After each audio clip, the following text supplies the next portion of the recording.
in Cape Cod last summer. We were worrying and moaning with Democrat friends about the wisdom of choosing Barack Obama over Hillary Clinton as the candidate, agonizing over whether Americans really could bring themselves to vote for a black president. But we underestimated the effect of 50 years of setting Harper Lee's To Kill a Mockingbird as a school text. We didn't notice that the biggest hit on Broadway at the time had become once again South Pacific, with its anti-racist message that Oscar Hammerstein had been setting to great music ever since he wrote the book for Showboat.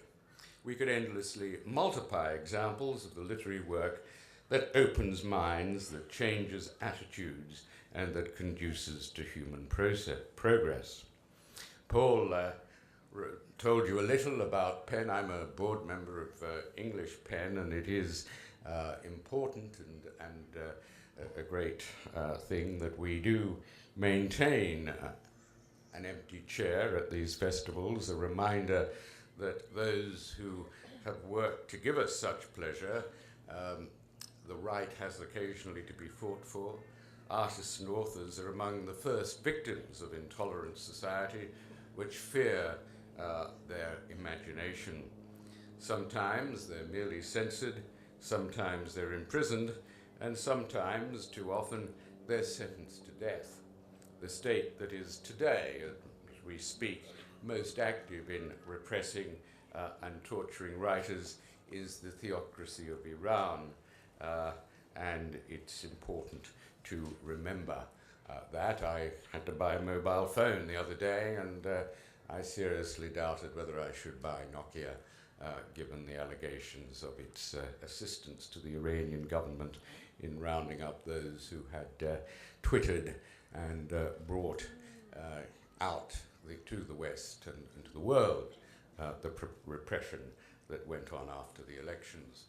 My own personal experience and that of my family with the Iranian regime and with this form of literary censorship began 20 years ago on St. Valentine's Day, when the Ayatollah Khomeini launched the mother of all prosecutions against our friend Salman Rushdie, author of the Satanic Verses, and his publisher Penguin Books.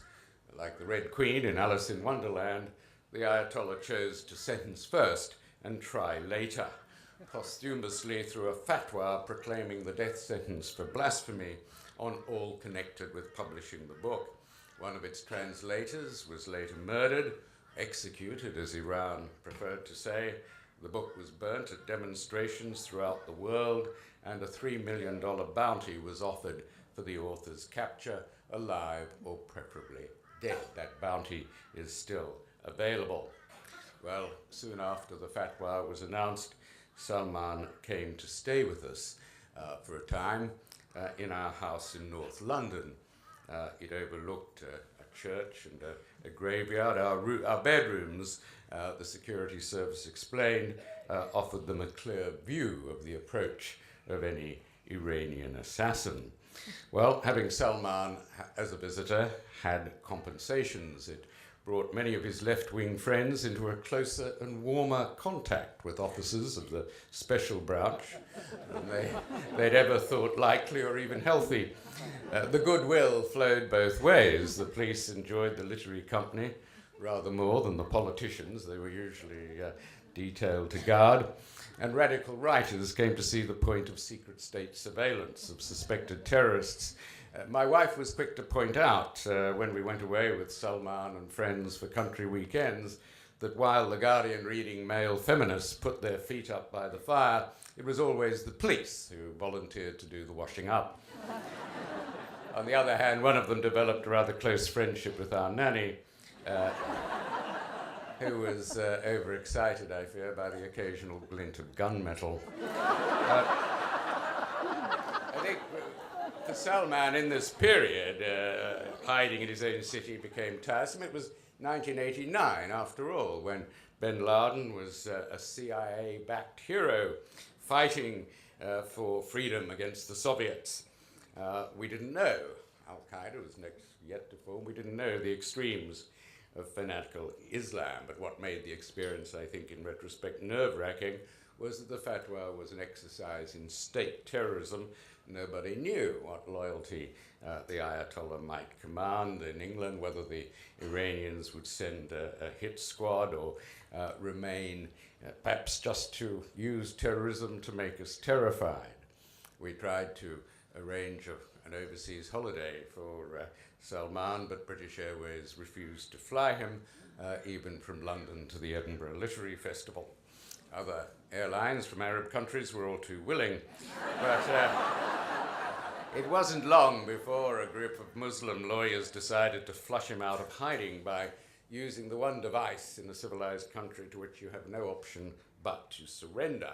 Not a gun, but a summons. They began a private prosecution against Rushdie himself and Penguin Books for the ancient crime of blasphemous libel. The magistrate refused to issue them a summons on the curious but correct ground that it's only a crime to blaspheme against Christianity.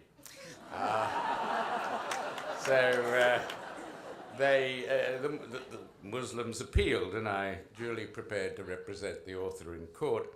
And the police, Scotland Yard, helpfully informed me that I was now classified as a potential target grade 3.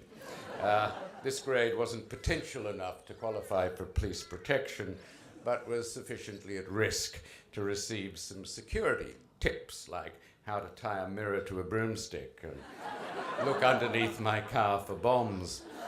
We tried this, Cathy wailed, but it all looks like a bomb under there.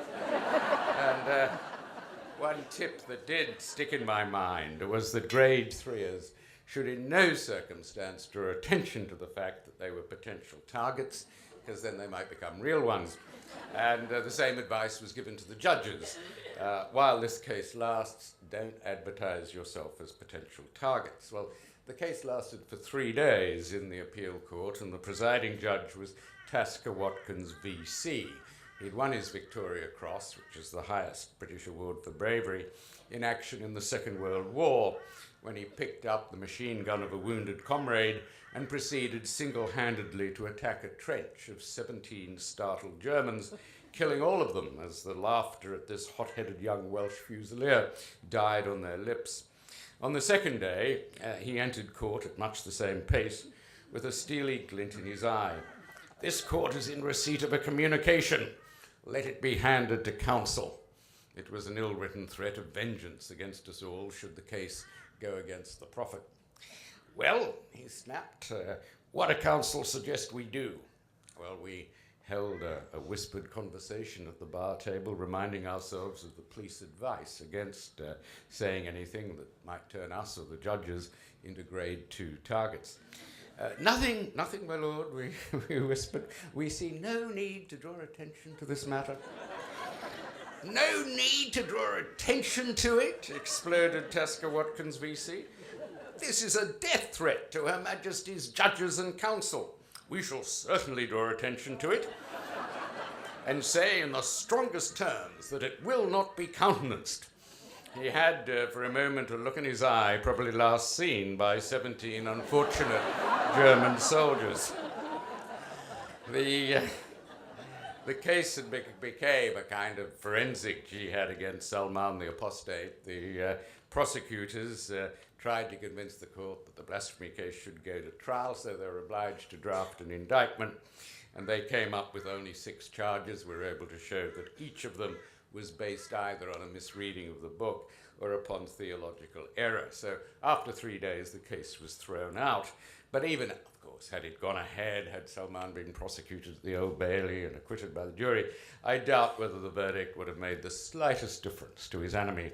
As one Iranian politician put it, the fatwa is not about the book at all, it's about stirring up the Islamic world to fight against the Western influence.